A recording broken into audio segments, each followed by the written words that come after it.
This is a very interesting situation. USC fans not very happy about how this one's playing out. The transfer offensive lineman, Emmanuel Pregnon, who started his career at Wyoming, was one of the best linemen in the conference the past 2 seasons. 6'5", 320-pound guard, has started 25 games over the past 2 years for the Trojans. Second team all-conference. And there was kind of an understanding by a lot of people that this would be his last year in college and he'd be headed to the NFL level. He announced a few days last week that he was coming back to school, and then a few days later says, well, I'm coming back to school, but I'm entering the portal. And now we've got a heavyweight battle brewing, as the 2 favorites to watch at this point are Colorado and Coach Prime, and Ole Miss and Lane Kiffin. Yeah, first of all, USC, this is a body blow. You could tell when this guy entered the portal, the USC fans were taken aback, reporters were taken aback. I'm sure the coaches were as well, especially given that he had announced that he was coming back. I mean, your USC, your offensive line was a tremendous weakness this past year, forced you to throw a lot of short passes. Your yards per attempt very much reduced because you had to account for the issues on the offensive line. Mason Murphy, a tackle, goes to Auburn as a 4-star transfer. Jonah Monheim onto the NFL. So really bad news for USC, but really good news for one of these 2 programs. 6'5", 320, over 25 starts, was a really big portal entry when he first came in from Wyoming. A guy that caught a lot of attention at that point, and he's only lived up to the hype at the Big Ten level. NFL buzz for Pregnon, somebody that a lot of people thought would get drafted if he would decided to go pro this year.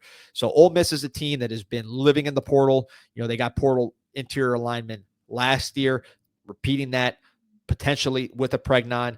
If you're Deion Sanders, no-brainer to go after this guy. You've been trying to build that offensive line for years. He'd immediately be your best offensive lineman, along with 5-star emerging superstar Jordan Seaton there at left tackle. You want to help out Caden Salter, your transfer portal quarterback. You also got a young guy coming in who may play in Juju Lewis, smaller player, needs help in front of him. So no-brainer there from Deion's standpoint as far as the interest. If you have money, this is the kind of place you want to spend your money if you're Deion Sanders, and there's a natural link. Pregnon, a Denver, Colorado native, of course, so the local ties to Colorado are strong, but Ole Miss, they're in the SEC. They pay a lot. They got Dunlap Tires money behind them. They've been extremely successful in the portal. They got a track record of getting these portal guys and developing them to the next level.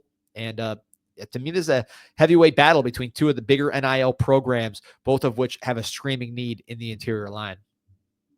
Got a question here from Ladarius Benson asking, any college football coaches going to the NFL? A lot of those NFL coaching spots opening up here in the last couple days. So I think that rumor mill will get started here. We've heard Dan Lanning's name been thrown around there. I think Oregon's an amazing job, and I think it would take a lot for him to leave there, especially so early here in his career at Oregon. But that's one that's been thrown around a decent amount. Yeah, and look, how about the 2 guys that we're talking about right now with Deion Sanders and Lane Kiffin? I think both these guys are going to get some pro attention. Deion's a little more, unusual, but that's been rumored forever. Lane, I think, Lane has been knocking on the door of the playoff. Does he want to rebuild this team, which is pretty much all gone, and then start from scratch? They're going to, they're done really well in the portal. They always will. So they should be good next year, but do you want to go through that all again as opposed to taking your tremendous play calling ability back to the NFL? Does he still have, a reputation left? I know he burned some bridges the way the last time went down, but going back to Pregnon, because I don't want to miss this point.